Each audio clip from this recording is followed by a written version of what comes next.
عمايل ايديا وحياة عينيا. يلا كملي الفيديو للاخر وانت تشوفي البسارية دي انا عملتها ازاي. سمك الملوحة حكاية، الطعم والريحة والشكل حكاية حكاية حكاية، وما خدش مني اكتر من اسبوع. عاملاه الاربع اللي فات والنهاردة الاربع، وما شاء الله الطعم حكاية وشكله جميل جدا ويشهي. كملي الفيديو الاخر والله ما تندم، ومفيش ابسط ولا اسهل منه. كملي الفيديو بس واسمعي مني، ولو كملت الفيديو اول مره تخشي عندي ما تنسيش تعملي لي اشتراك وتفعلي الجرس واي كومنت على ذوقك. قشطه قشطه. والسلام عليكم ورحمه الله وبركاته. ازيكم يا حبايبي، عاملين ايه؟ يا رب تكونوا بخير وبصحه وسلام. طبعا كلنا عارفين ان ديت الملوحه اللي هي البسارية، صح ولا ما صحيش؟ طب احنا بنحبها جدا جدا ونفسنا ناكلها، نروح نشتري من بره. طب وليه؟ ماليه السوق اهيت ولقيتها، فايه عيني جت عليها قلت اما اعملها واكل العيال وكده. يلا تعالوا بقى نعمل ازاي. تعالوا بقى نغسلها. في ناس بتعملها كده من غير غسيل، بس انا هغسلها عشان لو فيها تراب ولا فيها اي حاجه تبقى نضيفه. جبت مصفى زي ما انتم شايفينها كده، مخرمه من كل حته، وطبق تحتيها مليان ميه نضيفه.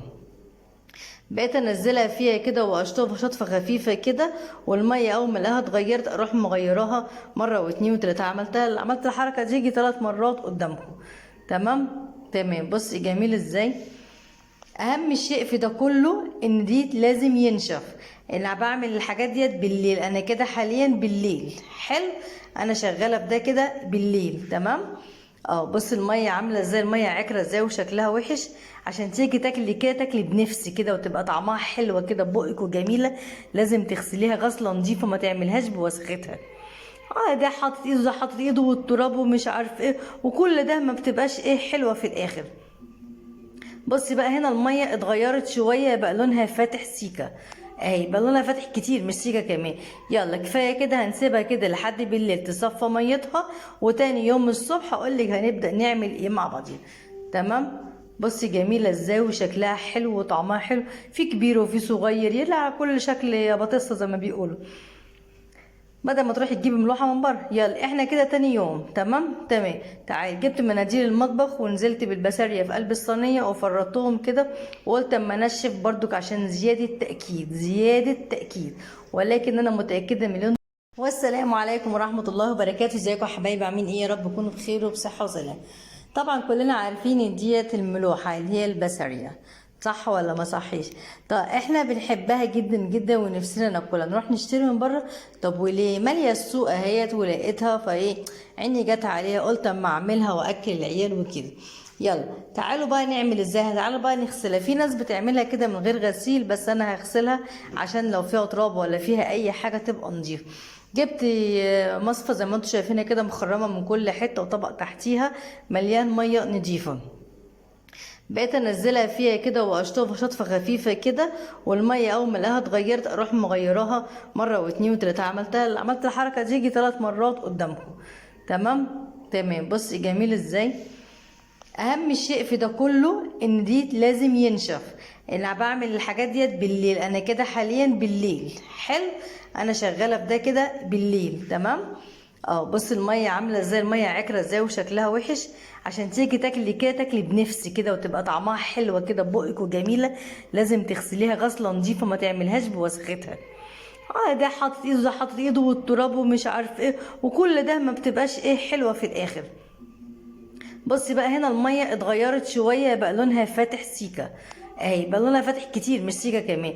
يلا كفايه كده، هنسيبها كده لحد بالليل تصفى ميتها، وتاني يوم الصبح اقولك هنبدا نعمل ايه مع بعضين. تمام. بصي جميله ازاي وشكلها حلو وطعمها حلو، في كبير وفي صغير، يلعب كل شكل يا بطيسه زي ما بيقولوا. بدل ما تروحي تجيبي ملوحه من بره. يلا احنا كده تاني يوم. تمام تمام. تعالي جبت مناديل المطبخ ونزلت بالبسارية في قلب الصينيه وفرطتهم كده، وقلت اما انشف برضك عشان زياده تاكيد زياده تاكيد، ولكن انا متاكده مليون في الميه ان هي ما فيهاش ولا ميه، لانها ما نزلتش الميه خالص في قلب الصينيه لما شلتها في التلاجة. ممكن على فكره تركنيها بره، بس انا عشان عندي قطه فخفت اركنها بره اصحى الصبح ما الاقيهاش. طبعا انتوا عارفين القطط اصلا ايه، خاينين شويه، ماشي مالهمش امان. اهي بصي نشفتها وخليتها زي الفل زي ما انتوا شايفين كده. بظبط طبعا الترابيزه لان صحيت من النوم بقى، قلت اما اعملها عشان تلحق ناس تاكلها معايا قبل ما تسافر السعوديه. ماشي يا سوسو حياتي. ايه رايكم في الجمال؟ تعالي بقى اقولك بقى هنحيقها ازاي. ديت كيلو بسارية ماشي، هنحط عليهم 4 معالق ملح كبيرة، 4 معالق هرمية. تمام. عايزة تحطي ملح خشن اوكي، عايزة تحطي ملح ناعم اوكي، براحتك. دي كركم، هنحط معلقتين كبار كده كركم، ومعلقة شطة ممسوحة، يعني مش معلقة كبيرة هرمية، لا معلقة خفيفة كده. تمام، عشان الشطة عندي حامية. طبعا بتشوفوا اللون الجميل بتاعها دوت بيتعمل من ايه بقى اللون ده؟ بتعمل الكركم. حطيت معلقة واحدة بس كركم عشان تدي طعم وريحة، وتحس انك بتاكلي فعلا سمك ملوحة، حاجة تانية خالص. يلا هندمجهم مع بعضيهم كده ونقلبهم مع بعض كده لحد ما ندخلهم كلهم في قلب بعض. تعالي بقى، عندك برطمان اوكي، عندك علبة اوكي، اي حاجة عندك اوكي، بس اهم حاجة تكون محبكة. تعالي ننزل بقى بالسمك كله هنا، او البسارية بتاعتنا. بصي هننزل بيها هنا. في ناس تحط لك رق ورق ورق ورق، على وجع الدماغ ده. يلا احنا نحط حبة كده على الوش كده، معلقتين 3 كده، ونقلبهم حلو. طبعا المعلقة مش عايزة تقلب والله ما ينفعش. رحت جايباهم كده، نفضتهم كده اهيت. تمام كده، دخلتهم كلك في قلب بعضيهم. اركنيها بقى على جنب. هاتي بقى الحاجه اللي انت هتعملي فيها. انا ما لقيتش عندي الا العلبه دي، مسكت العلبه دي وجبت كيس كده حلو ابيضيكا ودخلته جوه العلبه زي ما انتوا شايفين كده، ونزلت شويه بالملح بتاعنا والكركم. يا مساء العسل. تعالوا بقى نشوفها بقى، احنا كده بقالنا اسبوع بالظبط من الاربع اللي فات للاربع ده. تعالوا بقى نفتح مع بعض كده ونشوفها ايه الدنيا. يلا يلا. تعال، ده كيس الملح اللي احنا كنا حاطينه طبعا قدامكم، وده كيس كده عادي عشان يكمرها. وهنفتح بقى ونشوف الدنيا فيها ايه. عايزه اقول لكم كده كهرمان، حاجه كده طعم وريحه وشكل تحفه تحفه تحفه. اقسم لكم بالله طعمها جميله جدا جدا جدا جامده. بصي طريه خالص، عامله زي الزبادي كبيره شويه، قلت اما اطلعها واشوفها اهي جميله. وادي الصغير خالص، بصي بصي القشره بتطلع، اللحم بيطلع لوحده، والسفه لوحده اهي. بصي طعمه جميل قوي قوي قوي قوي. ده مش محتاج اي حاجه اكتر من اللي انتوا هتشوفوه معايا دلوقتي، اللي هو ايه؟ هنحطه في الطبق كده زي ما انتوا شايفين، وعصره ليمونه كامله، وبألف هنا وشفا. بصي لونه عامل ازاي، بصي جماله. صدقوني اقسم لكم بالله ان ريحته جميله جدا جدا جدا، وطعمه تحفه قوي قوي قوي. انا اكلته قدامكم ربع رغيف. اه. عايز ليمون، عايز بقى خس، عايز خيارايه، عايز مثلا جرجير، فجل، عايز خضره بس، مش عايز اكتر من كده. عايزه بقى تقضي اليوم بقى كله سمك في سمك، هاتي بقى رنجه جنب منها كده، وبألف هنا وشفا. بنشيل البذر بتاع الليمون. بصي بجد بجد طعمها جميله جدا جدا جدا، مش هتندمي والله لو كملت الفيديو للاخر.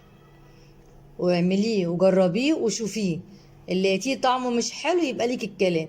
امشي بس على الوصفه اللي انت شفتيها في الاول الفيديو ديت وما تقلقيش. بصي ما عادش معايا كتير، لا 15 يوم ولا 20 يوم، هو بالظبط اسبوع. من الاربع للاربع عملته الاربع الصبح، وفتحت عليه برضو في نفس الوقت الاربع الصبح، قلت اما اجرب. لقيته زي ما انتم شايفين كده، لقيته جميل جدا، وقعدنا كلنا انا والعيال لما فرقعنا. يلا بقى بالله عليك لو اول مره تشوفي الفيديو بتاعي، اعملي اشتراك على القناه بتاعتي ولايك واي كومنت كده على ذوقك. بصي خاص بقى ومخلل وعيش، عايزه تاكلي معاها مخلل ماشي، بس هو مش محتاج مخلل لان هو حادق. يلا اشوفكم على خير ان شاء الله في فيديو اخر، والسلام عليكم ورحمه الله وبركاته.